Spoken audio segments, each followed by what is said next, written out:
Che ti è sembrato di questo numero di apertura? Io non ci ho fatto caso.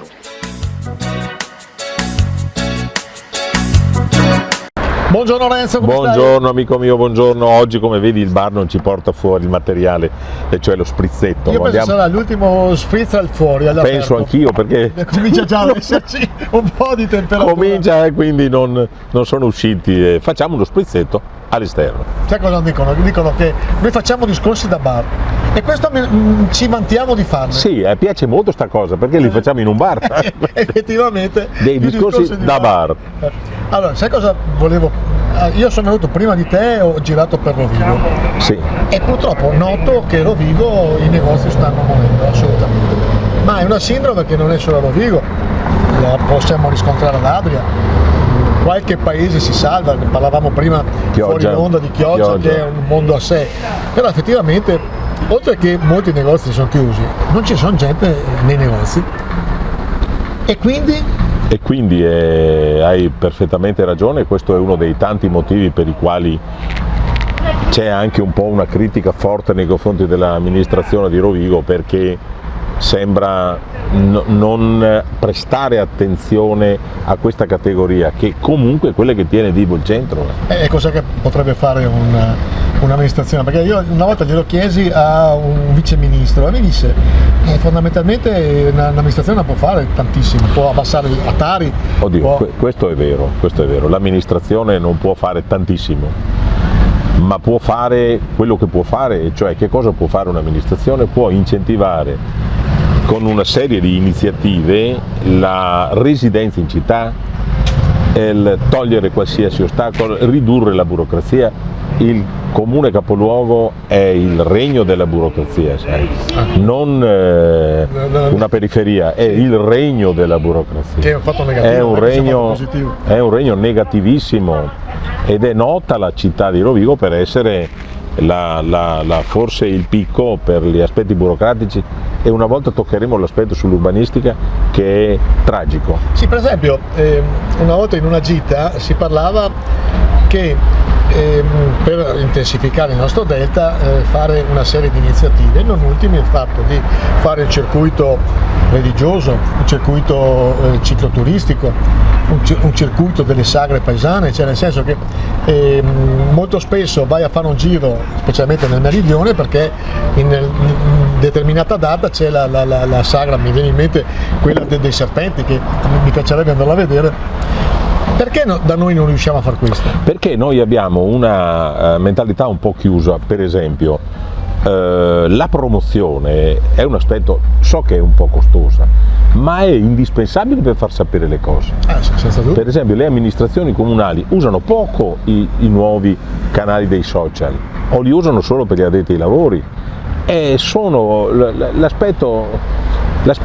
pubblicità e l'anima del commercio. Se non si fanno, quindi in questo caso, se non si fanno sapere a tutti in modo capillare le iniziative che un'amministrazione fa, o quello che vorrebbe chiedere ai cittadini di potersi mettere in collaborazione, è uno sforzo che porta a chiudere l'amministrazione. Però io che seguo l'amministrazione per lavoro, facendo il giornalista eccetera, molto spesso vedo che non c'è sinergia tra le varie associazioni di categoria.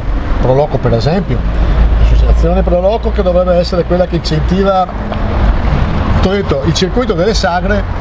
E qual è la sagra famosa da noi? Forse l'unica che mi viene in mente è quella di Rovigo, quella di Loreo. Sì, che va sulla prossima settimana. Esatto, però quanti sono i comuni della provincia di Loreo? 50.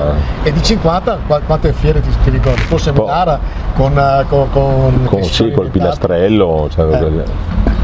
E quindi ci manca questo, quindi ci manca forse la sinergia, e dopo entriamo nel solito eterno discorso che perlomeno in provincia di Rovigo, visto che la conosciamo, non si riesce a fare squadra assolutamente niente. Ecco, il grande problema è che non si riesce a fare squadra a Rovigo, dove spesso la competizione fra un'amministrazione e l'altra, invece di essere competizione e collaborazione, anzi collaborazione e competizione, è competizione retriva, per cui la tale amministrazione parla male dell'altra. Purtroppo è un vizio delle province piccole, infatti ci sarebbero state più fusioni se non fossimo... Sì, ne abbiamo già parlato che abbiamo perso un treno. Sì, abbiamo perso proprio il convoglio. Quando si parlava con Monti di fare l'unione con Verona. Sì, lì fu lo Stato, lì fu il Parlamento che vide interrompersi il processo di fusione delle province, però i processi di fusione nei comuni è figlio dei comuni, dovrebbe cambiare la normativa, non dovrebbe aspettare il referendum con un'indagine finanziaria, 2 delibere di consiglio comunale, probabilmente con una maggioranza qualificata, cioè tipo i 2/3, se i 2/3 dei 2 consigli comunali. Non succederà mai. Ho paura che te capi ragione. Non succederà mai. Ho paura che te capi ragione. Frasinelli con Polesella, e quello che ha rifiutato è stato Frasinelli. Che sì, però fu il referendum. Però io pensavo a una modifica normativa per cui i due comuni che si vogliono fondere devono però avere una maggioranza, che so, dei 2/3 che in tutti e 2 i comuni vota a favore, quindi non c'è più referendum e non costringi. No, rivoluzione. Ma sarebbe una grande cosa, sai, per un paese dove sì. Ma lo sai che abbiamo nella nostra una provincia che ha comuni di 1000 abitanti, 1000 abitanti, 1000 abitanti, 1000 abitanti, 1000 abitanti, 1000 abitanti. L'esempio di Portoviro è un esempio positivo.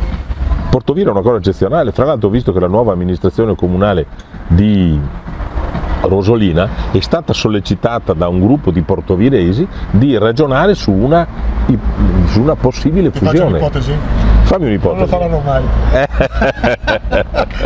Io conosco un po' più di teledinamiche. Ma ti credo. Non lo faranno mai. Anche perché è partito da Portoviro e non da Rosolina. Allora io poi chiudo e andiamo a ordinare qualcosa. Perché sì, andiamo a ordinare qualcosa adesso. Moriamo di sete.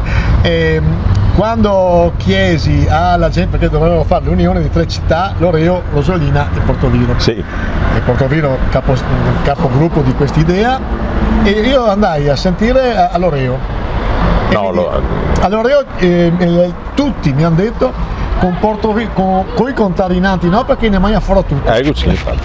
Io credo che con questi presupposti onestamente i cittadini di Loreo volevano tenersi anche l'acquedotto quando 20 anni fa è stato obbligatorio fare la fusione degli acquedotti, c'era l'acquedotto di Loreo e basta, loro volevano tenere l'acquedotto di Loreo e basta, e lì è un problema di enclave. Comunque forse ho ragione io. Purtroppo com'è che si dice? Purtroppo mi tocca darti ragione. Vabbè. Purtroppo. Ok, qua non c'è niente da bere, adesso aspettiamo che ci portino uno sprizzettino, perché si chiama lo sprizzetto. Arrivederci, a domani. Ok?